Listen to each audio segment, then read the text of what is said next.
Hey everyone, this is how to reduce the file size of imported geometry while maintaining the correct scale using Blender.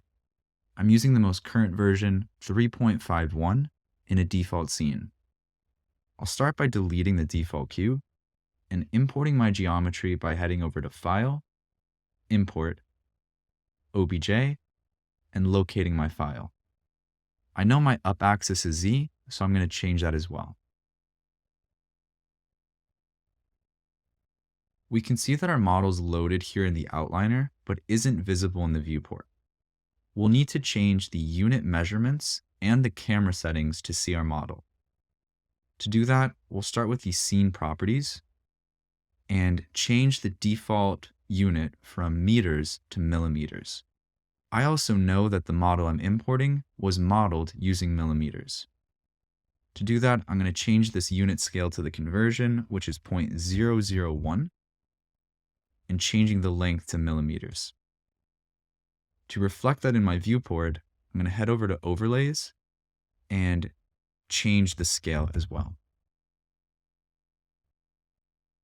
Next, I'm going to back out and start to see the model, but see that it's clipping because of the camera. To change that, I'm going to open up my Properties panel by selecting this arrow or pressing the N key. Go to View and change the clip start to something like 10 and the end by adding 2 more zeros. You can hide this panel by pressing N, and now we have our imported geometry at the correct scale without our camera clipping the scene. Now to decimate the geometry, I'm going to select any part of the model and head over to this wrench icon or our modifier properties. I'm going to add a decimation modifier and change the ratio. This is affecting how much we're decimating our geometry by. In this case, I'm going to choose 0.25. This is a good balance between maintaining a high fidelity and reducing it as much as possible. Now, you might notice that that modifier didn't apply to any other piece of geometry.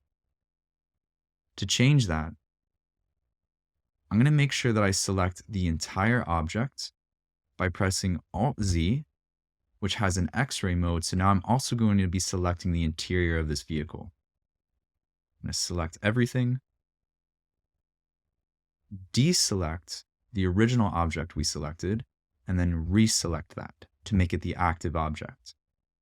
Now, I'll press Ctrl-L and copy the modifier to the rest of the geometry. Now, if we go back into solid shading, you can see that this modifier has now been applied to each piece of geometry. Now we can export this model by pressing File, Export.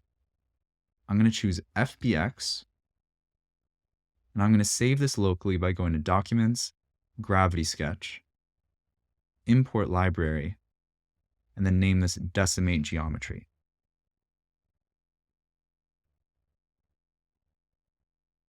A cool trick with FBX files as well is you can embed the materials and textures into the model. Simply press the path mode as copy and make sure embed textures is highlighted. Now we can export this model and take a look in Gravity Sketch. Before we jump out of Blender, here's a way to see the polygon count of your models. Head over to Overlays and turn on Statistics. In this corner, you can see the verts, edges, and faces of our entire scene. If you want to isolate that to a model, go into X-ray mode, select the model, and then go into Edit mode. Here we can see the verts, edges, and faces of only this model. Note the difference between the imported geometry and the decimated.